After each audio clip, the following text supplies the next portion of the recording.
You're watching Champions of the World.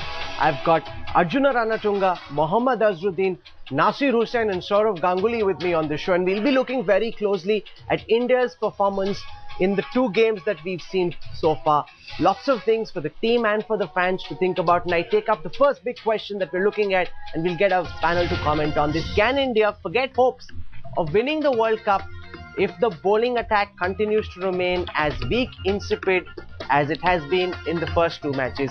I want to put this question to Nasir Hussain first, because he's been on our shows, he's been talking about how the Indian bowling lacked bite, and in the game against England, Nasir, we saw Indian bowlers were exposed terribly, and that's really taken some of the sheen away. They had the tags of being favourites, everybody, the fans, the team, a lot more circumspect now. What do you make? Can India forget hopes of winning the World Cup with this sort of a bowling attack?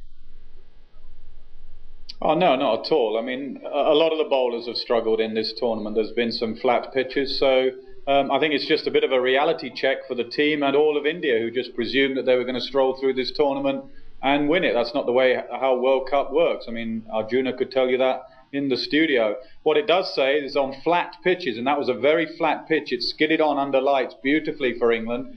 England haven't got any mystery about them. They need, I think, to play on spinning pitches. You can say what you want about ICC and pitches, and you can't doctor pitches, but the one thing that we saw from the other night is that India do need their pitches to turn. Otherwise, it's all on Zahir, and if he can reverse swing the old ball, and it's all too much on their batting lineup. They could still chase down some big scores, but there is a little bit of a problem with not only the bowling, but the fielding. They looked a bit old and slow in the field, India, the other night. Okay, we're dealing with bowling now. I'm going to come to fielding. Azharuddin was one of India's best fielders. He's with us as well. But I want to go across to Sourav Ganguly, who's been batting very strongly for India's bowling, saying, don't call India's bowling insipid and weak. It's not. Dada, we've seen in the match, first against Bangladesh and then against England, it's really come as a big shock for the Indian fans that we were a total of almost 340 up on the board, and yet the Indian team can't defend that successfully.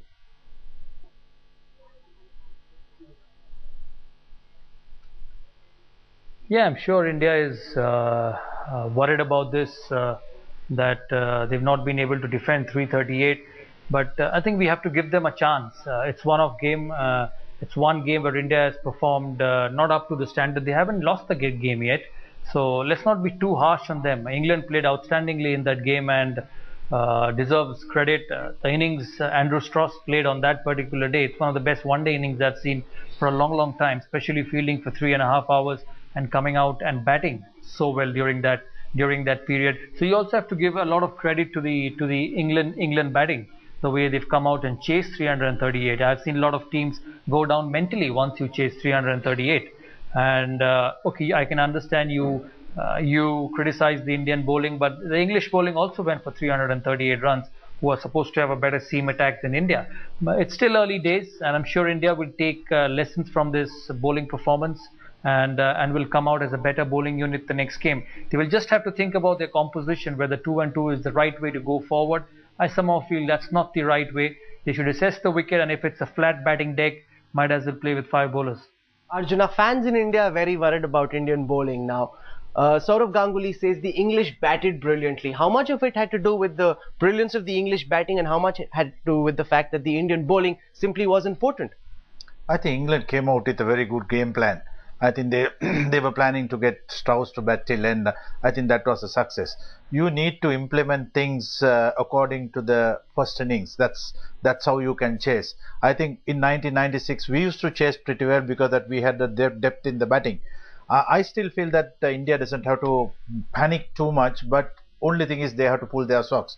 I think 2 games they went over 275 runs. It doesn't look too good, and I personally feel players like Harbhajan they should take more responsible and go take the bowling attack. I think that's what they should do, and I'm sure that if they work on that for the next couple of days, because in this part of the world you don't have to really be a top class fast bowler. If you can contain with proper fielding, I'm sure that that's what happened to us in 1996.